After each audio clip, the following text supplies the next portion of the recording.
This is The Professor's Corner, a McGuireWoods series exploring business and legal issues prevalent in today's private equity industry.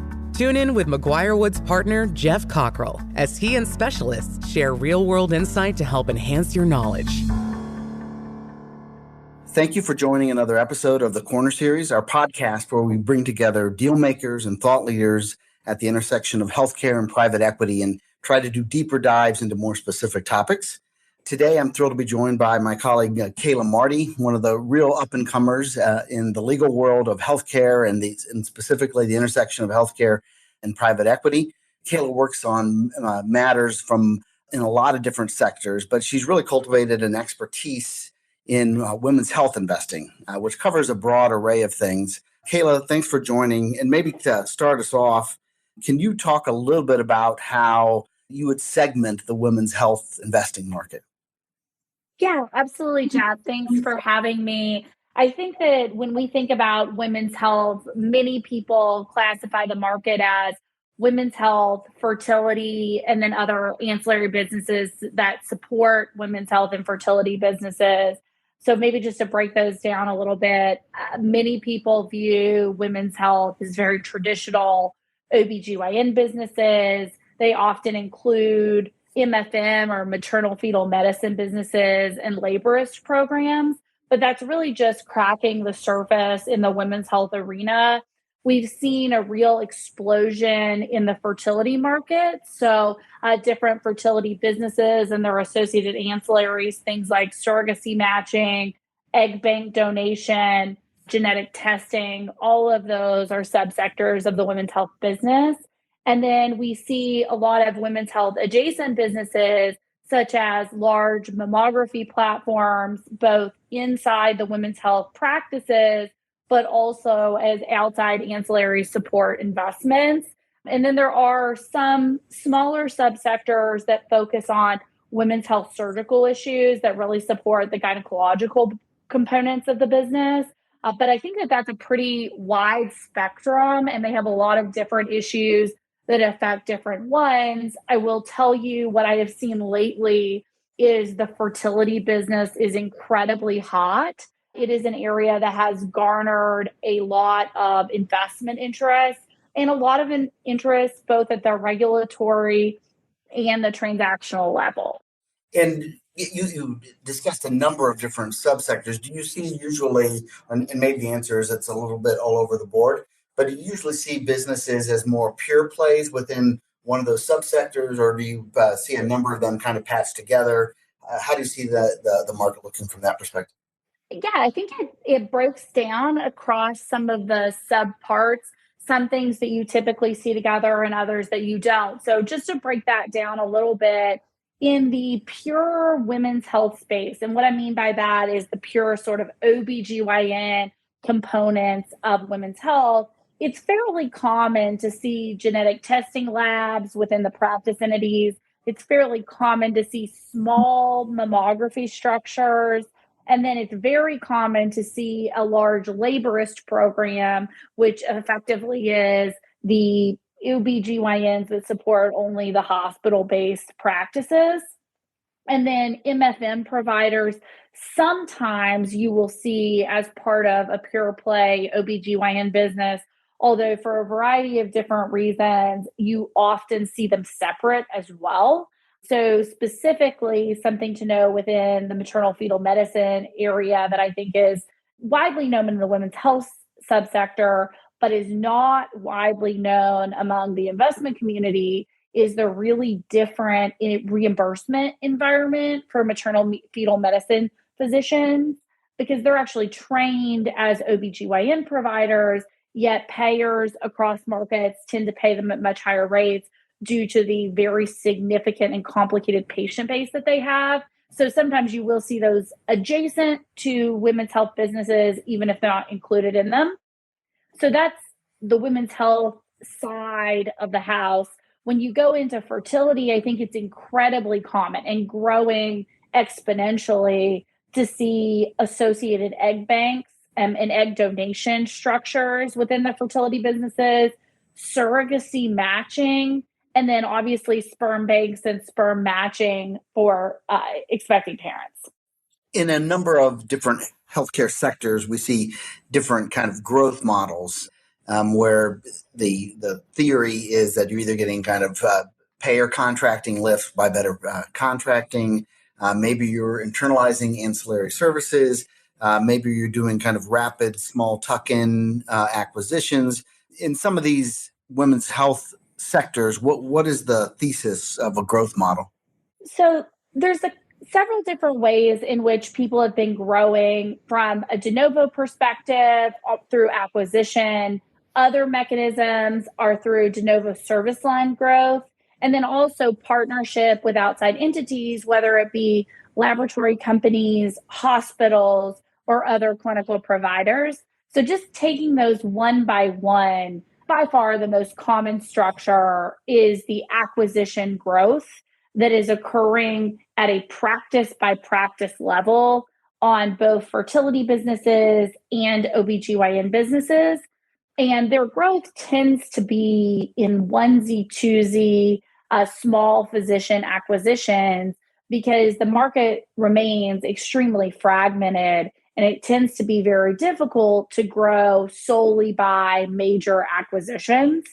And so you see a very common structure where, like other subspecialties, they may have one large platform acquisition and then have continual add-on acquisitions, which is not unusual for other subspecialties as well. And then you also frequently see structures in which they are developing brand new service lines. So, for example, the latest and greatest service line tends to be genetic testing within the OBGYN platforms and practices. And within that genetic testing structure, in order to really stand up an effective laboratory to provide those services, because the equipment is incredibly expensive, you often have to have 50 to 100 physicians in a regional market that's able to utilize that laboratory in order to get genetic testing really off the ground. To the lesser extent, you have to have a critical mass of physicians in order to support in-office mammography. But you can do that on a bit smaller scale with not as many physicians due to the offerings of different equipment. And that's on the OB side. On the fertility side, we've seen an extreme prevalence of the building of surrogacy matching programs, the building of egg freezing and egg donation programs, and then also, obviously, sperm donation and fertility programs that have been really core to many of the fertility businesses for years. And so those are all things that we've seen being a real growth area for businesses within their own practice. And then separately, we have seen a prevalence of connection with local health systems through their laborist programs because it can be a really great area of referrals and ability to generate ongoing and new business for different OB practices through staffing their laborist departments within health systems. You mentioned that the fertility subsector has been white hot. What has driven kind of the specific increase there? Because we see a ton of deals in that space, and some of these growth thesis of internalizing ancillary services and other things are prevalent in a lot of different places. What do you think has made it so white hot right now in fertility? Yeah, so I think it's a couple of things. I think it is market conditions and more just sheer more demand. I think it is a greater willingness of payers to reimburse services. And then also a structure in which it's just a very high ancillary, high compensated subsector, which makes it attractive for acquisition growth. But there's a couple of things that go along with each of those topics. So one is demand. It is clear through data about reproduction that more women are utilizing or looking for fertility services in the market. And there's a real shortage of endocrinologists and other fertility-based physicians. And so that in and of itself, I think, is driving interest because there's a lot of opportunities just for overall growth in the subsector based on demand. The other thing is what people call mandated and non-mandated states. So states across the country split into a few different buckets. Some states mandate their insurance provider insurance providers cover fertility services.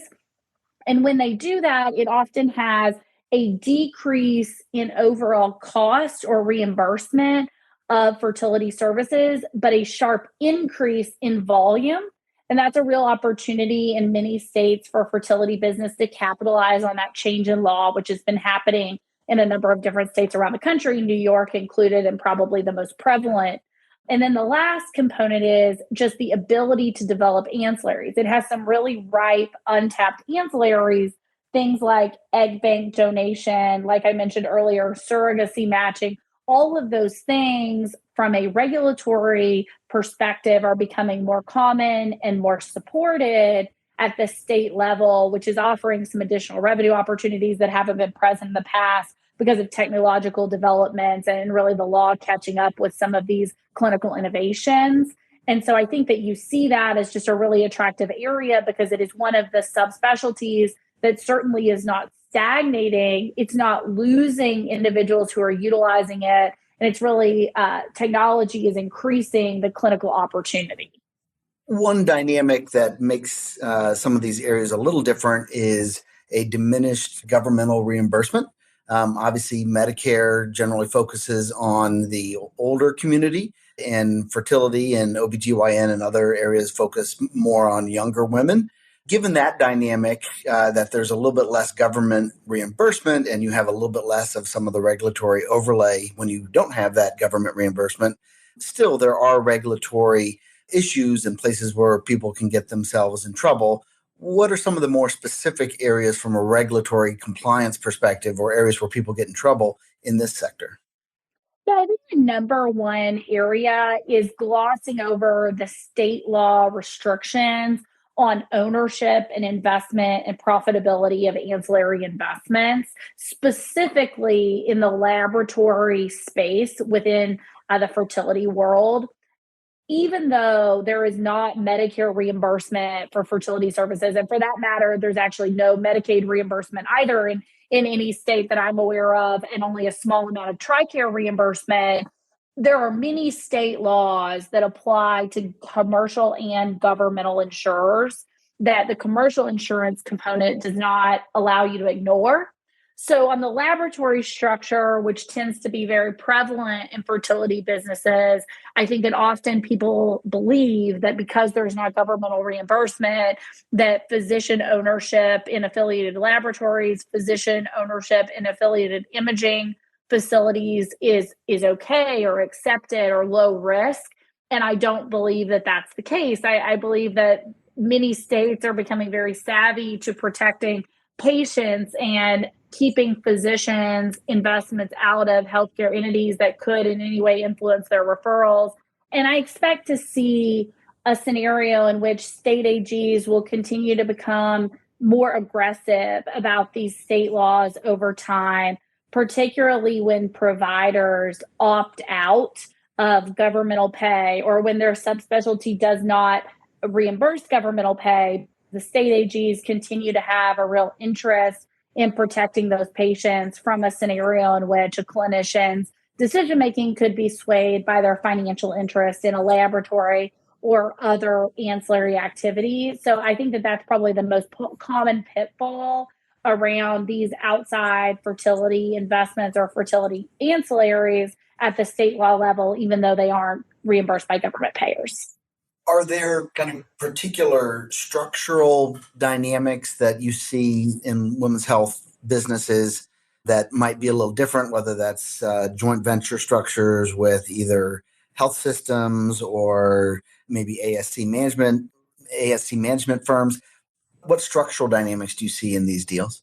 Yeah, I think the most interesting structural dynamic, which is new and innovative, and I've talked to several different clients about, is the ability to have a bundled payment structure where basically take risk on the overall reimbursement in the women's health subsector. And this is usually cabined off into the OBGYN side of women's health, which essentially is OBGYN providers for a lot of years have been taking risk from commercial payers on where they send or where they deliver patients from a hospital perspective. So if you go to hospital A and the cost is $200, and if you go to hospital B and the cost is $250, the payer have been driving them to hospital A and reimbursing them better for taking their cases to hospital A. That's been a long-standing structure in the OBGYN businesses across the country. And they've really taken it one step further, which is